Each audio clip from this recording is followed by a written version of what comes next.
Anu kalima nyaeta kudu nyarita lemes jeung sopan. Kunaon beut kudu nyarita lemes jeung sopan? Sabab lalaki kasep teh teu saukur nu katinggali tina gayana wungkul, tapi oge kumaha cara maneh nyarita jeung ngahargaan batur. Nyarita lemes jeung sopan nunjukkeun yen maneh boga adab, sopan santun jeung hormat ka sasama. Ieu teh hiji tanda lalaki anu dewasa jeung bijaksana. Lamun maneh ngomong kasar, batur bakal ngajauhan, malah awewe oge bisa ngarasa teu nyaman. Tapi lamun maneh nyarita kalem, sopan jeung make basa anu hade, eta bakal ngangkat wibawa jeung karisma maneh. Nyarita lemes oge ngajaga hubungan jadi harmonis, boh jeung kulawarga maneh, sobat maneh, barudak maneh atawa jalma-jalma di sabudeureun maneh.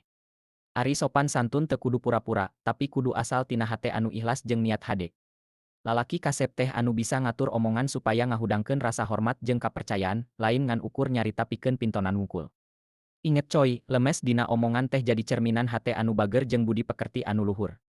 Lalaki anu nyarita lemes jeung sopan bakal leuwih dipikaresep jeung dihormat ku batur, sabab omonganna ngajaga rasa hormat jeung kapercayaan antara maneh jeung batur. Kukituna, nyarita lemes jeung sopan teh jadi kunci pikeun ngawangun hubungan anu harmonis, ngajaga silaturahmi, jeung angkat martabat diri salaku lalaki kasep anu dipikanyaah ku balarea.